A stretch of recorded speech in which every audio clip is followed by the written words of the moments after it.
বাংলাদেশের অগ্রগতির জন্য নিজেদেরকে নিয়োজিত করবে। সংগ্রামী উপস্থিতি, কিন্তু বিগত 50 বছরের অধিক সময়ে আমরা লক্ষ্য করেছি যারা এই দেশকে পরিচালনা করতে তাদের কেমন হয় চলছে। আমরা এই চাই, তারা দিতে চাই, প্রত্যেকটা পরিসংখ্যান দিতে চাই। এই বাংলাদেশের শিক্ষাঙ্গন শুরু করে প্রায় 30 লাখ শিক্ষার্থী, কিন্তু পড়াশোনা শেষ করতে পারে এখান থেকে 10 লাখের সংখ্যক শিক্ষার্থী পড়াশোনা শেষ করতে পারে না।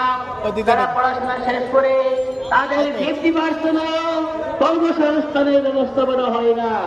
সেই জন্য এদেশের জনগোষ্ঠীকে জনসংগঠনে পরিণত করার জন্য যে প্রচেষ্টা চালানো দরকার, সেই প্রচেষ্টা, সে উদ্যোগ নেওয়ার জন্য আজকের এই অবস্থান থেকে আহ্বান জানিয়ে আমার বক্তব্য এখানে শেষ করছি। আসসালামু আলাইকুম ওয়া রাহমাতুল্লাহ।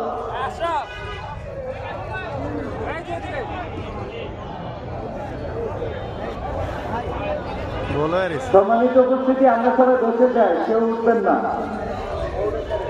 সম্মানিত উপস্থিতি, আজকে আমাদের প্রতিষ্ঠা বার্ষিকীর প্রোগ্রামে বিভিন্ন ছাত্র